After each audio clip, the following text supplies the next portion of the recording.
In this lesson, we're going to take a look at slope-intercept form. There are multiple ways to write the equation of a line. We've already looked at one. That was standard form, ax plus by equals c.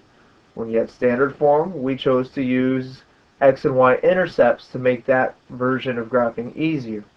This is another variation of an equation. It's called slope-intercept form. So what is slope-intercept form? It's any equation written in this format: y equals mx plus b. X and y still represent the x and y values of a coordinate.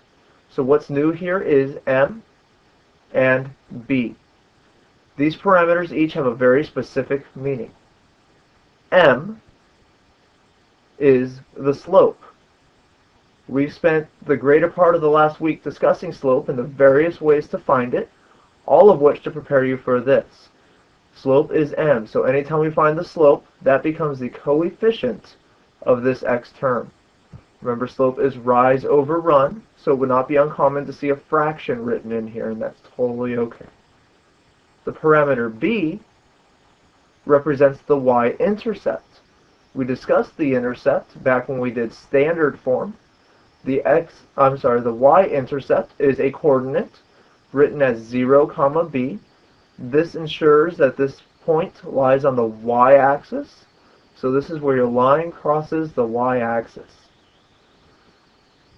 So slope-intercept form gives you exactly what it says in the name. It gives you a slope, being m, and a y-intercept, b. It's important to remember, you can graph a line with only 2 points, or you can graph a line with a point and a slope.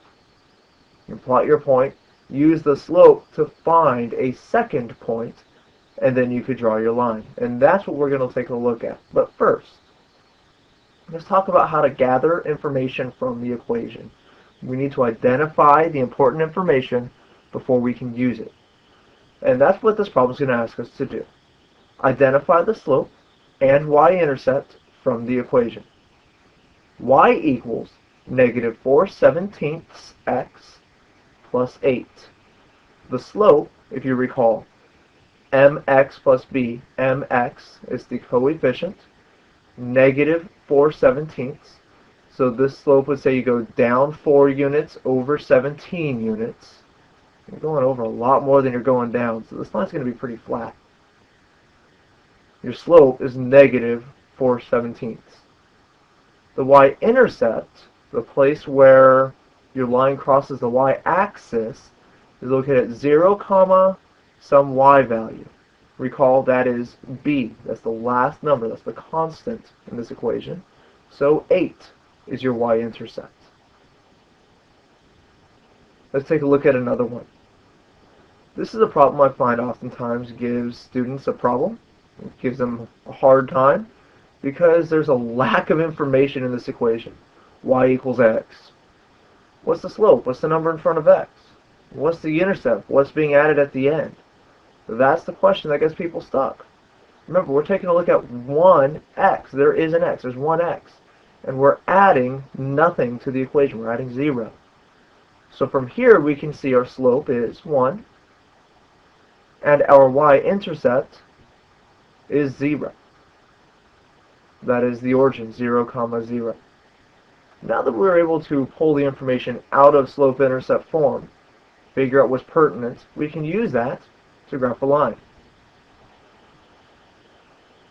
So let's try this one.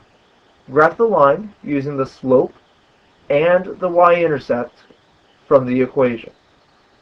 The nice thing about slope-intercept form, we just have to identify the 2 pieces and throw them on our graph. The slope is 3/2, y-intercept, negative 4. Note this time with me was a negative, so we took the negative with us. That's part of the y-intercept. From here, we have our important information. 3 small steps. 1, plot the y-intercept. Y-intercept is located at 0, negative 4. That's on the y-axis. Go down 4 units. Plot your point. This is your starting point. From this point, from the y-intercept, use the slope to find the next point. The slope is 3 over 2. That says from here, we go up 3 over 2. That gives us the location of our second point. And remember, it only takes 2 points to draw a line. So, draw your line. You have them. Connect the dots. Once you connect the dots straight through, your line is drawn. The slope-intercept form. It's exactly what it says. A slope and a y-intercept. Locate, identify the values of each. And in 3 small steps, plot the y-intercept. From that point, count up and over for the slope. Count your rise over run. Once you have 2 points drawn, draw the line. And that's all there is to slope-intercept form, ladies and gentlemen.